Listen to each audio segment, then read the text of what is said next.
Hello, I'm Renewable Energy Steve, and welcome to my solar generation update for the month of September.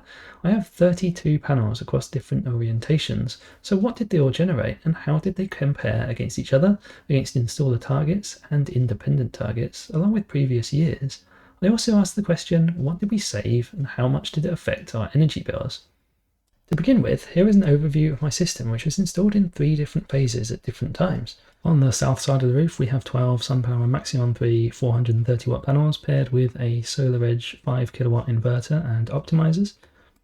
The second phase of my system consists of 10 REA Fusion 2 440 watt panels. There are 5 of these on the east and 5 on the west side. They are each paired with Enphase IQ8 HC microinverters, which are rated at 380 watts. And the most recent addition to my system is another 10 REA Fusion 2, this time 450 watt panels. There are 4 of these on the south side of the garage, 4 on the north side, and 2 on the north side of the house. These also have Enphase IQ8 HC microinverters.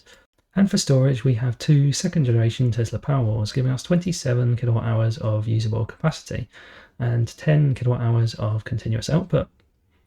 Let's get into some numbers, starting with the south array, and that gave us 528 kilowatt hours. It was a month of high winds and changeable weather conditions, which gave us some mixed results throughout the month. Overall, though, it's a fairly typical September output. Moving on to the east and west side of the house, that gave us 290.9 kilowatt hours, with quite a strong bias towards the east in this month.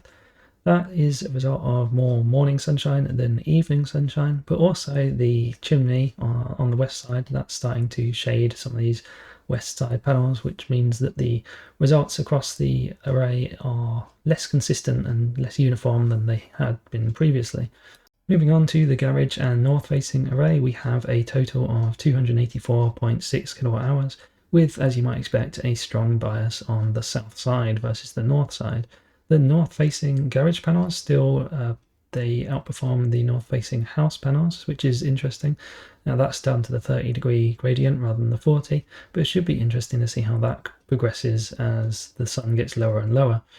Proportionately, once again, this means the east and west side is very evenly matched with the garage and north-facing side, but the bulk of the generation, nearly 48%, came from the south side. This chart shows the average monthly per panel AC output divided by its rated power, and it's the south side leading the way at 102.4, but you might notice that that's actually lower than last month's south garage and east facing side. So September is notably worse than August was. Then you have the south garage in second place, followed by the east, and then a big dip towards the west. The north and the north garage fairly evenly matched there, but the north garage still winning out. Here are some alternative values which follow the same proportion. It was suggested by Roblin C2U, who is a regular viewer and commenter on my channel. Thank you very much for your support, and thanks to all my regular viewers. The difference here is we're looking at daily output versus rated power, and it follows a similar concept really to heat pump COPS. So you're looking at the amount of output each panel has created versus its own rated output. Now looking at it on a per panel basis, we'll notice that the south-facing sides are all fairly consistent, but the east, there's one which has dropped slightly. The west is kind of all over the place depending on how much shading it's getting, with one in particular being kind of in line with the garage north panels and the north-facing home panels slightly lower down. This month there has been a bit more of a disparity between the south-facing roof panels and the south-facing garage panels, with the south-facing roof panels outperforming the garage ones. This is due to the height difference, which is coming more into play. Have a look at this photo here from just after 6 o'clock on September the 22nd. You'll notice that the roof panels at the top there, they are in full sun currently, whereas the garage panels are mostly shaded. Moving on to the highest generation day of the south-facing system, we achieved a result of 29.8 kilowatt hours. Yes, it was so close to 30, but it couldn't quite manage it. That was the 22nd of September.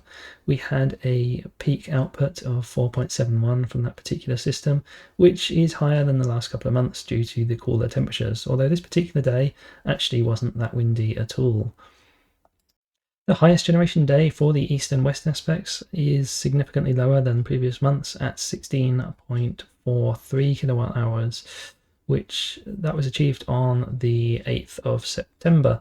And here's a few interesting facts about September. It's the month of the year which reduces the daylight hours quicker than any other month. We had a reduction of 1 hour and 57 minutes of daylight hours in the West Midlands, and it's a greater decrease the further north you go. So around the around about Edinburgh in Scotland, it's something like 2 hours 13, and around about London, nearer the south, that's around about 1 hours 50 that the daylight hours have been reduced by. But September, the daylight it definitely has been reducing quickly, which is why our east and west facing panels are not achieving the same heights as they were in the summer. The highest generation day for the garage and north facing array has also seen quite a reduction from last month, now just under 14 kilowatt hours for the day, and this was achieved on the 8th of September. Naturally, with the sun getting lower and lower as the month went on, the north facing panels, particularly on the front garage, were performing much better at the start of the month compared to the end of the month.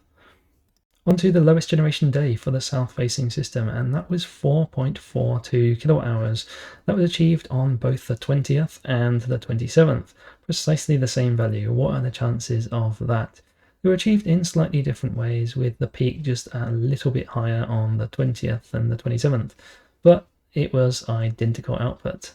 The 20th of September was the lowest generating day, with the east and west system producing 3.95 kilowatt hours and the garage and north facing system producing 3.84. You'll notice that the output across all of those panels was fairly uniform at around about 400 watt hours each. The total was 12.21 when you combine in the south-facing aspect with that, making that considerably lower than the previous summer months. If you have been enjoying this analysis so far, please give me a like. It helps promote my content to other like-minded people who might also enjoy it.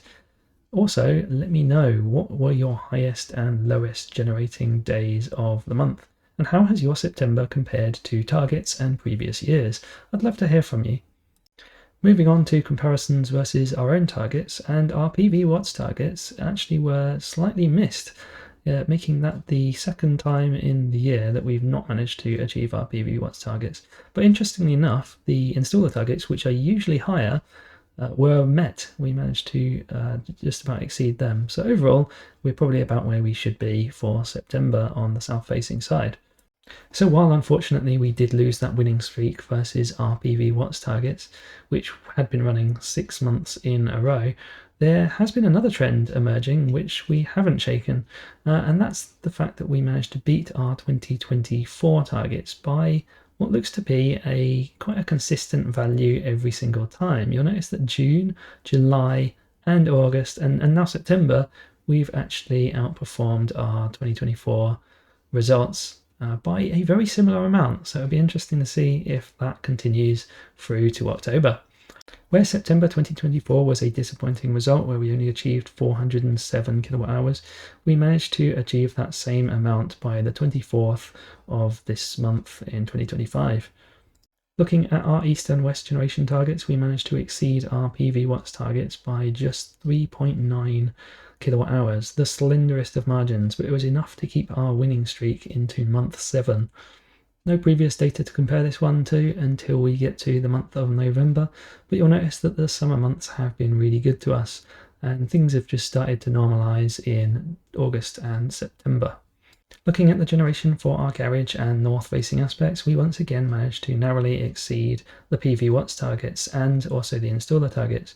PV watts targets were exceeded by 29.6, which is actually the biggest outperformer of the 3 systems. It was also enough to retain the system's 100% record against all PV watts targets and all installer targets since its first month of full data in May. It just goes to confirm that even the not so great or average months of the 2025 year are actually okay. So when you combine all 3 systems, the total generation was just over 1,100 kilowatt hours in total. This translates to an import of 426.8 kilowatt hours and an export of 792.8 kilowatt hours, giving us a net grid usage of an export of 366. Using the Tesla Powerwall's internal calculation, that gives us a saving of around about £190 on our energy bill this month. And looking at the estimated bill total for the month, we are looking at paying just over £36 for off-peak import, 28 pence for peak import. For our export, we should be getting just under £119 back, and our standing charge should be £15.50, which means our total bill should stand at round about £67 in our favour. If you found this useful, go ahead and subscribe for more solar generation updates and additional aspects of my renewable energy journey. I also have some referral links in my description, including £250 off solar installations at Heatable, £150 off battery installations at Heatable, £100 off heat pump installations from Octopus Energy, and £50 bill credit when you join Octopus Energy as an energy provider. All that remains for me to say is a big thank you for watching. Hope you enjoyed it, and I hope to see you again soon. Bye bye.